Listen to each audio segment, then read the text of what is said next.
Assalamualaikum warahmatullahi wabarakatuh.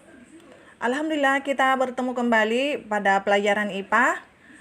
Untuk kali ini kita akan membahas tentang struktur dan fungsi organ tubuh tumbuhan. Organ-organ tubuh tumbuhan terdiri atas akar, batang, daun, bunga, buah, dan biji. Kita akan bahas satu persatu, mulai dari struktur dan fungsi akar. Fungsi akar yang pertama, menyerap air dan zat hara atau mineral. Yang kedua, menunjang berdirinya tumbuhan. Yang ketiga, sebagai penyimpan cadangan makanan. Yang keempat, sebagai alat pernafasan. Ada beberapa jenis-jenis akar. Yang pertama, akar tunggang. Yang kedua, akar serabut. Akar tunggang dimiliki oleh tumbuhan dikotil, ya seperti singkong, mangga, nangka, dan rambutan. Sedangkan akar serabut dimiliki oleh tumbuhan monokotil seperti padi, jagung, kelapa, dan pandan. Beberapa akar juga mempunyai fungsi yang khusus. Jadi berdasarkan fungsi khususnya, akar ini terbagi menjadi 4. Yang pertama, akar nafas. Yang kedua, akar gantung. Yang ketiga, akar pelekat. Dan yang keempat, akar tunjang. Struktur dan fungsi batang. Fungsi batang: 1. Sebagai penopang tubuh tumbuhan. 2. Sebagai pengangkut air dan mineral dari akar ke daun. 3. Pada beberapa tumbuhan berfungsi sebagai tempat menyimpan cadangan makanan. 4. Sebagai alat perkembangbiakan vegetatif. Jenis-jenis batang. Yang pertama, ada batang tumbuhan monokotil. Ya, batang tumbuhan monokotil, ya, salah satu cirinya adalah beruas-ruas. Yang kedua, batang tumbuhan dikotil. Ya, salah satu caranya adalah batang dari tumbuhan ini tidak beruas-ruas.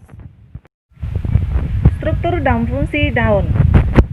Fungsi daun ada beberapa. Yang pertama, sebagai tempat terjadinya fotosintesis. Yang kedua, sebagai tempat pertukaran oksigen dan karbon dioksida. Yang ketiga, sebagai tempat penguapan air. Jenis-jenis bentuk tulang daun tumbuhan.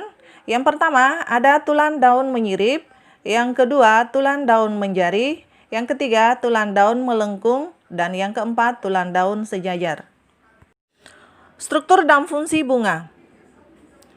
Fungsi dan struktur bunga. Jadi fungsi bunga adalah sebagai tempat perkembangbiakan generatif pada tumbuhan. Struktur bunga atau bagian-bagian bunga terdiri atas kepala sari, kepala putik, benang sari, tangkai putik, mahkota, kelopak, bakal biji, dasar bunga, dan tangkai bunga. Perhiasan bunga terdiri atas 1. Mahkota bunga. Mahkota bunga memiliki ciri berukuran besar, berwarna menarik, dan berbau harum.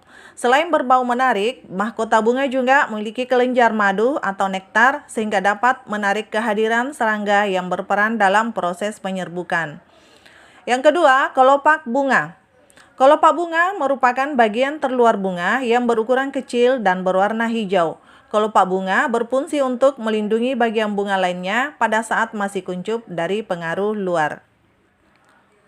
Jenis-jenis bunga dibagi menjadi 2.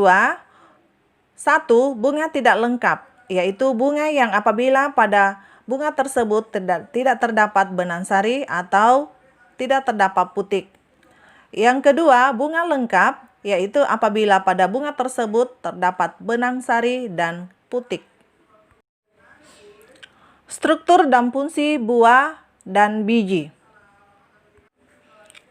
Fungsi buah dan biji. 1. Buah berfungsi untuk melindungi biji sekaligus membantu pemencaran biji. 2. Sebagai alat perkembangbiakan. 3. Sebagai tempat cadangan makanan. Bagian-bagian biji bisa kita lihat pada gambar. Biji pada tumbuhan terdiri atas bagian-bagian berikut. 1. Kulit biji. 2. Endosperm. 3. Embrio. Berdasarkan asal terbentuknya, buah dibedakan menjadi buah semu dan buah sejati. Buah sejati yaitu buah yang berasal dari bakal buah. Contohnya mangga, rambutan, jeruk, dan lain-lain. Buah semu adalah buah yang terbentuk tidak dari bakal buah. Contohnya jambu mete, nanas, dan apel. Alhamdulillah demikianlah pembahasan kita kali ini. Ya, terima kasih. Wassalamualaikum warahmatullahi wabarakatuh.